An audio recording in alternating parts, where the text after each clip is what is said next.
Sileceğim mi abi?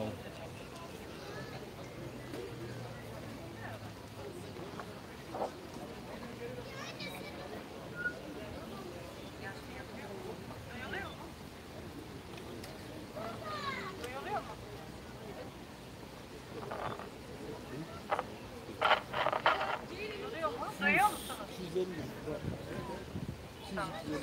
Ama şöyle yapayım.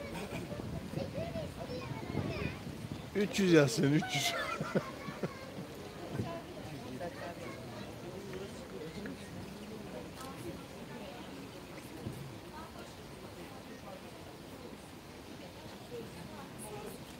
Sputnik Haber Ajansı 13 Şubat günü Rusya Federasyonu Ankara Büyükelçisi Alexey Yerhov ile Rusya'daki güncel gelişmelerle ilgili bir röportaj yaptı. Bu röportajda Büyükelçi Yerhov, İdlib sorunuyla hiçbir ilgisi yokken Çerkezlerle ilgili tarihi gerçeklere aykırı ve hakaret içeren ifadeler kullanmıştır. Büyükelçi Yerhov'un Çerkezleri akınlar, cinayetler, yağmacılar ve köle ticaretiyle geçinen bir toplum olarak göstermesi, ana vatanlarından topyekün sürgün edilmelerini bu gerekçeyle savunması ve yaşanan trajediyi güzel efsane olarak tanımlanmasını hiçbir şekilde kabul etmiyoruz. Efsane değil, soykırım, sürgün. Efsane değil, soykırım, sürgün. Efsane değil, soykırım, sürgün. Efsane değil, soykırım, sürgün. Tarihçiler tarafından açıkça ortaya konulduğu gibi Çerkezler 100 yıldan fazla süren bir direnişten sonra 21 Mayıs 1864 Çerkez soykırımı ve sürgünü ile ana vatanlarından koparıldı. Bugün diaspora ülkelerinde ana vatandan daha fazla Çerkez'in yaşamasının nedeni bu etnik temizliktir. 1994 yılında Rusya Federasyonu Devlet Başkanı Boris Yeltsin, Kafkas halkları özgürlüklerini, vatanlarını ve kültürlerini korumak için kahramanca savaştılar. Vatanlarından sürülen bu halkın tarihi ana vatanlarına dönüşü konusunu tarihi ve insani bir problem olarak çözmek zorundayız diyerek sürgün gerçeğini ve sonuçlarının ortadan kaldırılması gerektiğini kabul etmiştir. Rusya Federasyonu içerisinde yer alan cumhuriyetlerimizin parlamentolarında da bu tarihi gerçeği tanıyan kararlar alınmıştır. Rusya tarihinle yüzleş. Rusya tarihinle yüzleş. Rusya tarihinle yüzleş. Rusya tarihinle yüzleş. Biz vatan savunması sırasında maruz bırakıldığımız vahşeti, sürgün yollarında çektiğimiz acıları kendi dedelerimizden, ninelerimizden dinledik. Olup biten her şey toplumsal hafızamızda tazeliğini koruyor. Büyükelçi Yerev'de aslında bu gerçeği dile getirmekte, bütün bir halkın ülkesinden sürgün edildiğini kabul etmektedir. Hangi gerekçeyle olursa olsun bir halkın topyekün ülkesinden sürgün edilmesine uluslararası hukukta etnik temizlik denir ve bu bir insanlık suçudur. Tüm bu acılara ve haksızlıklara karşın Çerkezler intikam değil, adalet istiyor. Sorunlarına şiddet değil, diyalog ile çözüm arıyorlar. İntikam değil, adalet için. İntikam değil, adalet için. İntikam değil, adalet için. İntikam değil, adalet için.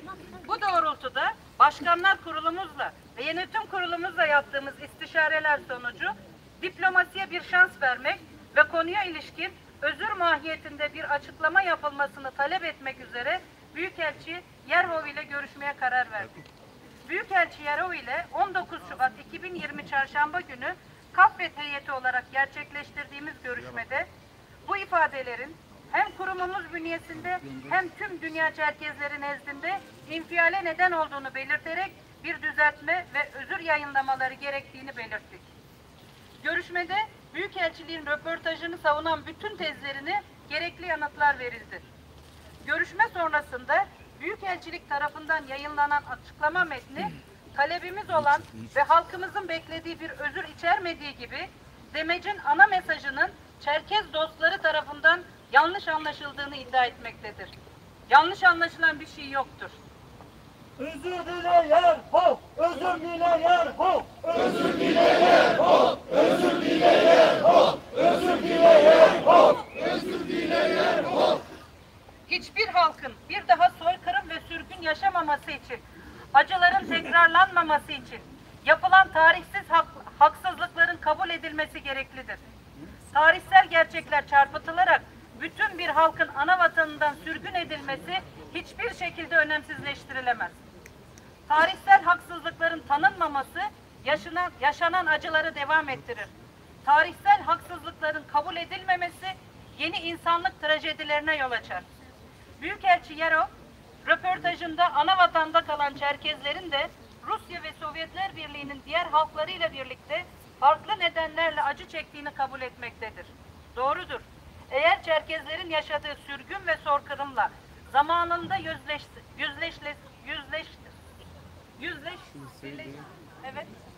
yüzleşebilseydik diyeyim peki. Yüzleşilseydi yeni insanlık trajedilerin Bugün 76 yılını anmakta olduğumuz Çeçen İnguş ve diğer Kuzey Kafkasya halklarının sürgününü de yaşamayacaktık. 23 Şubat 1944 yani bugüne rastlayan 44'te başlayan ve 3 günde binlerce can kaybının yaşandığı sürgün Çeçen İnguş halkının tarihindeki en büyük felaketlerden biridir. Rusya gerçeklerle yüzleş. Rusya gerçeklerle yüzleş. Rusya gerçeklerle yüzleş. Rusya gerçeklerle yüzleş. Büyükelçi Yerov geçmişi inkar etmek yerine tarihten ders alarak Rusya, Türkiye ve Çerkezler olarak bugün ve gelecekte barış içinde yaşamamızın temellerini güçlendirmeye, ilişkilerin sağlamlığı, faydası ve geleceği konularda katkı vermeye çalışmalıdır. Halkların barış ve huzur içerisinde yaşaması tüm tarafların çıkarınadır ve tüm yetkililer sorumluluk bilinci içerisinde bu doğrultuda gayret göstermelidir. Bunun için Çerkezlerin acısını yüreğinde hisseden herkes adına bugün burada bir araya geldik. Bugün Büyükelçi Yerov'dan Çerkezlerle ilgili sarf ettiği sözleri geri alıp sürgün ve soykırıma uğramış olan Çerkezlerden özür dilemesini bekliyoruz. Rusya Federasyonu ve Türkiye Cumhuriyeti'nden de Çerkezlerin sürgün ve soykırımını kabul etmesini, çifte vatandaşlık ve dönüş hakkının tanımasını talep ediyoruz. Gerçeklerle yüzleşin, soykırımı tanıyın. Gerçeklerle yüzleşin, soykırımı tanıyın. Gerçeklerle yüzleşin, soykırımı tanıyın. Gerçeklerle yüzleşin, soykırımı tanıyın. Dün yapılanlar için özür dileyin. Bugün söyledikleriniz için özür dileyin. Toprağında doğmayan her bebeğimizden özür dileyin. Vatanıma götürün beni diyerek son nefesini veren, son dileklerini yerine getiremediğimiz tüm ninelerimizden, dedelerimizden özür dileyin. Özür dileyin. Özür dileyen halk, özür dileyen halk, Özür dileyen halk, özür dileyen halk, özür dileyen halk. cahil yer halk diplomat olamaz. Cahil yer halk diplomat olamaz. Cahil yer halk diplomat olamaz.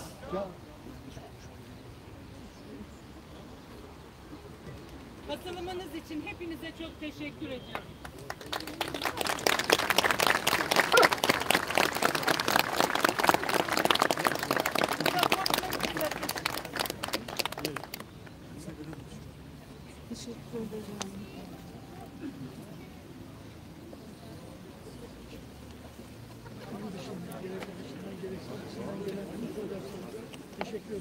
Ankara dışından bu basın açıklaması için gelen, Kayseri'den gelen, diğer illerden gelen tüm hemşerilerimize ayrı ayrı teşekkür ediyoruz. Buraya katılan, uzaktan yakından gelen hepiniz bu duyarlılığınız için Ankara Çerkez Derneği ve Kafkas Dernekleri Federasyonu adına hepinize teşekkür ediyoruz. Birlikteysek güçlüyüz.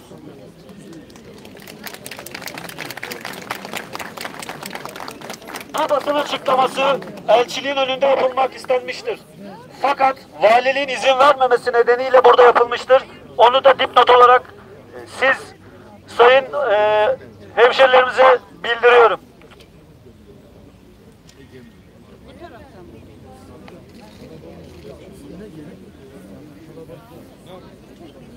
Arkadaşlar şöyle bir fotoğraf alalım mı hep birlikte? Bitireceğim. Toplu fotoğraf için bu tarafa gelebilir miyiz? Parkın oradakiler. Arka taraf. Kameraların ön tarafına geçebilir miyiz? Bu taraf kameraların ön tarafına geçebilir miyiz? Bu tarafa geçebilir miyiz? Kenan Bey, şu tarafa alabilir miyiz sizleri? Bu tarafa toplu fotoğraf için buyurun. Kameraların olduğu tarafa. Fotoğrafı merdivenden çekelim. Kim çekecek?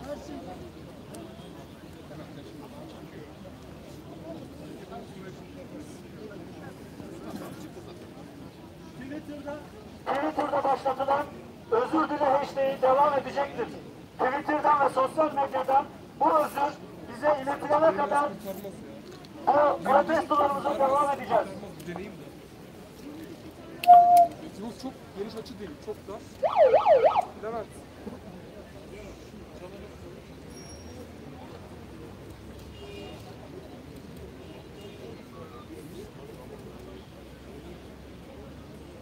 yakın alacak bir tane. Tamam, fotoğraf makinesini almışsınız.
Filiz başka bayrak bulam.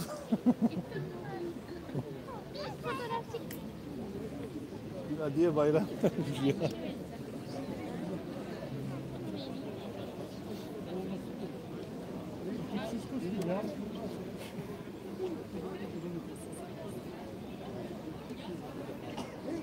Yüzünü kapatma, yüzünü kapatma. Merhaba Ebru. Merhaba Levent. Merhabalar. Devanı yok. Nova'yı tanıyorum. Ha, kocam da ha.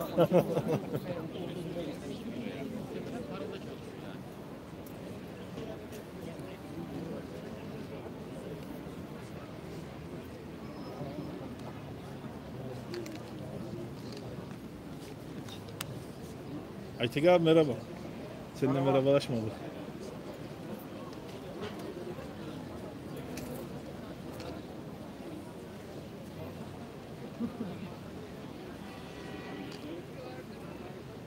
Evet, basın açıklaması Mole şu köşede sağda. Mole video olarak yayınladık. Her zamanki tüm etkinliklerde olduğu gibi herhangi bir olaya olmadık şeye yer verilmeden basın açıklaması tamamlandı.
Sen dur.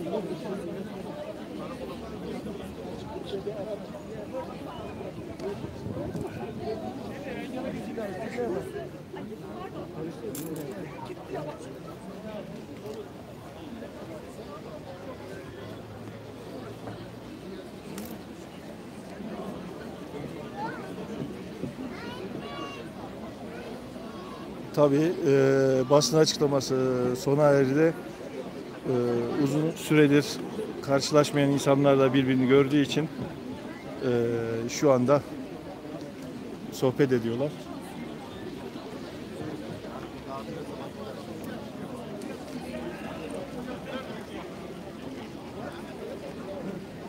Ankara Çerkezler'deyiz. Servislerle katılım gösterenler servislerle tekrardan görüşeceğiz.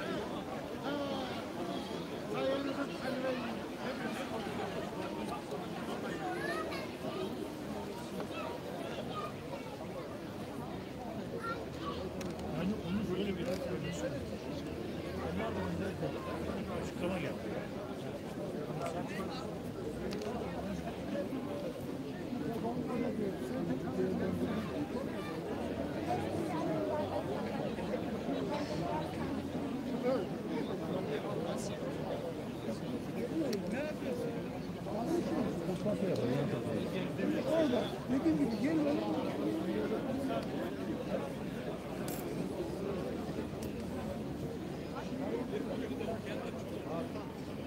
Levent ses alıyor mu? Almaz mı? Kamera dediğin ses alır. Sen telefonunu ver abi.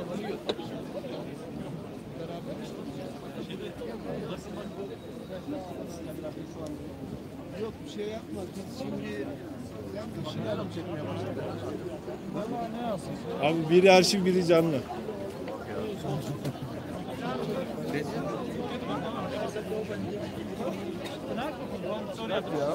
Tamam. Demek ki orada da olsun.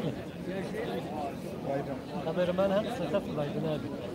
Aynı itiraz. Çok kuvvetli, çok.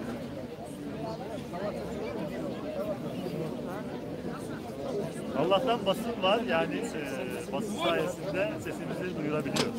Ses almadı. Bir daha alalım Hasan Bey. Allah'tan basınımız var sayesinde sesimizi duyurabiliyoruz diyorum efendim. Teşekkür ederiz. Biz teşekkür ederiz. Yaşasın Koykuş.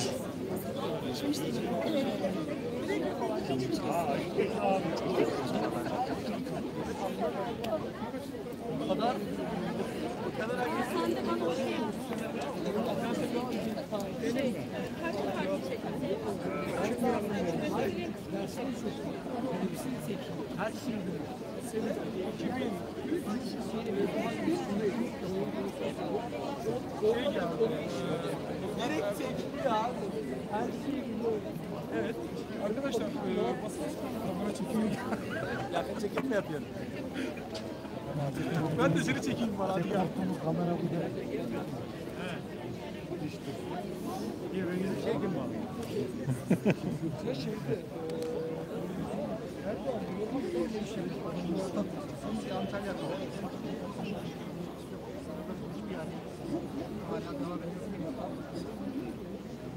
Evet ben kameraları sevmem.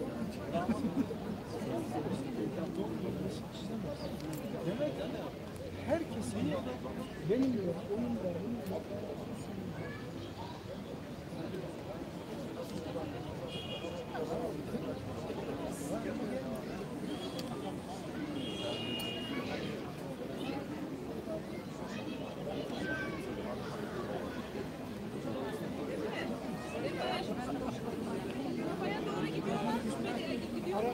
arabaya doğru mu gidiyorsun?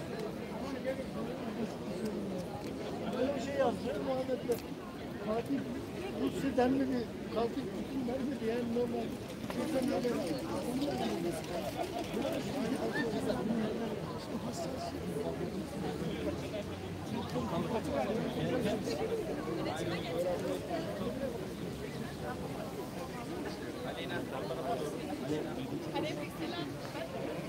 Gençler biraz karışın bir de biraz. Kadına sığmıyorsunuz. Gençler. Ali arkaya geçin biraz.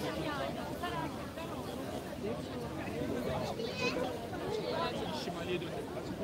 Tamam böyle ya. Biraz kısa. Geçebilir biraz kısa.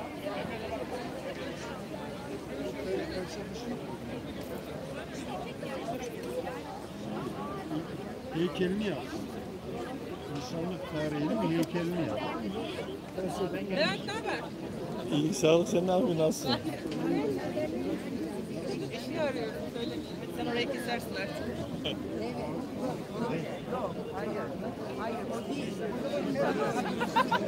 Ses almıyorsun değil mi Levent?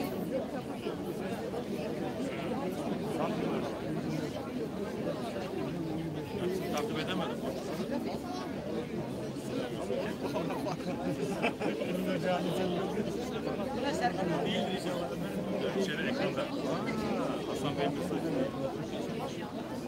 Merhaba Cemal abi.